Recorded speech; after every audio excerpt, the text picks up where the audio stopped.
Ô Jones, em primeiro lugar, né, parabéns à Gazeta por ter colocado esse book aí disponível para os seus assinantes, um belo trabalho. E seja bem-vindo, professor Isaías. E eu acho que o professor já tocou nos pontos principais, mas eu vou me ater mais na questão da ideologia.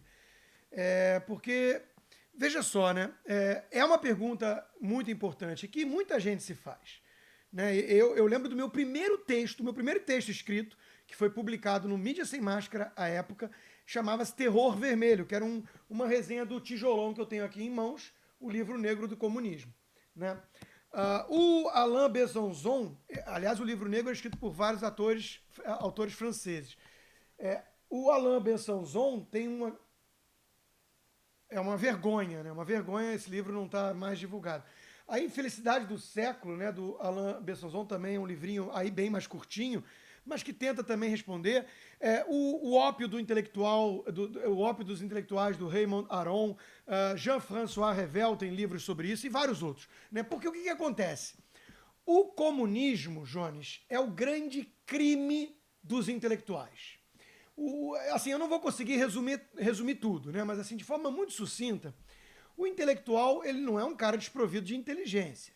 Ele apenas direciona a inteligência dele para utopias, via de regra, para necessidade de controle.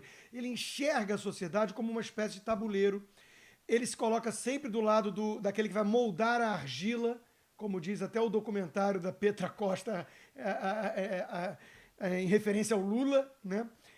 O demiurgo que vai realmente ali vai criar o novo homem, é o barro, exatamente. O brasileiro vai ser o barro e vai criar o novo homem, a nova sociedade, o novo mundo é possível. Então, o intelectual, via de regra, é uma pessoa um pouco alienada da realidade.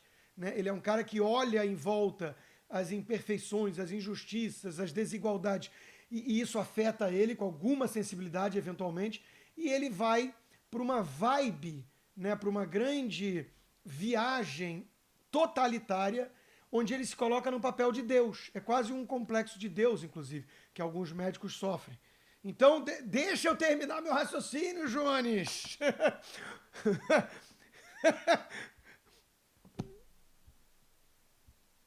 Ah,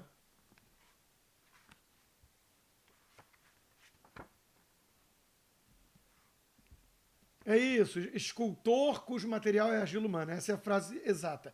Olha só, eu vou abrir aqui o Alain Besançon para ler um trechinho. O comunismo é mais perverso que o nazismo, porque ele não pede ao homem que atue conscientemente como um criminoso, mas ao contrário se serve do espírito de justiça e de bondade que se estendeu por toda a terra para difundir em toda a terra o mal.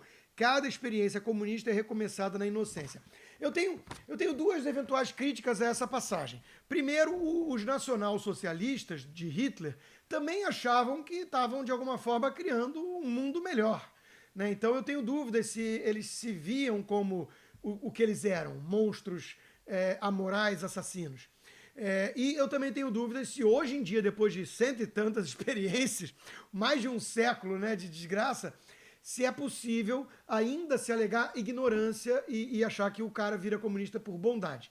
Mas o meu ponto é o seguinte: sim, a ideologia captura muitas pessoas pela visão estética de mundo, pelo romantismo, por esse complexo de Deus, por uma sensibilidade mal calibrada, por ignorância e muitas outras coisas.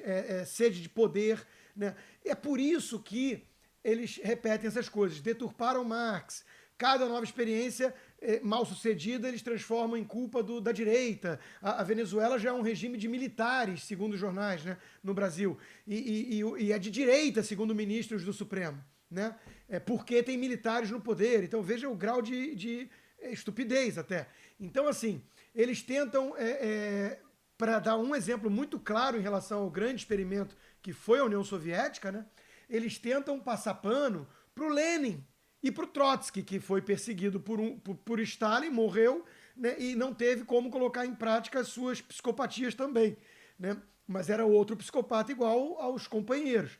Mas eles tentam, quando criticam, tentam criticar e concentrar tudo em Stalin. Só tem um problema. Lenin era um psicopata. Lenin não era um sujeito romântico querendo melhorar o mundo. Ele tinha lá o problema com o regime dos czares por conta do irmão dele e tudo mais, ele era um intelectual, né? Mas no livro negro tem 4 passagens, assim, só para o nosso ouvinte ter uma noção, né, de quão psicopata era o Lenin, e basta citar também o livro da historiadora Helen Rappaport sobre os últimos dias dos Romanov, que é um livro muito interessante e chocante, né, a mando de Lenin, o que fizeram com as crianças, com a família. Mas nesse livro negro do comunismo, que tem fontes primárias, tem passagens de cartas, né, autorizadas por Lenin, que dizem assim: toda a essência do nosso trabalho visa a transformação da guerra numa guerra civil. Não podemos prometer a guerra civil nem decretá-la, mas temos o dever de trabalhar o tempo que for necessário nessa direção. Ele queria o que aconteceu. Enquanto não aplicarmos o terror sobre os especuladores, uma bala na cabeça imediatamente, não chegaremos a lugar algum. É chegada a hora de levarmos adiante uma batalha cruel e sem perdão contra esses pequenos proprietários, esses camponeses abastados. Ele está falando dos kulaks, que eram pequenos proprietários ali, né, autossuficientes. Camaradas, os kulaks. Camaradas, o levante kulak nos 5 distritos de sua região, isso é uma ordem que ele está mandando lá para um canto, né? Deve ser esmagado sem piedade. É necessário dar o exemplo.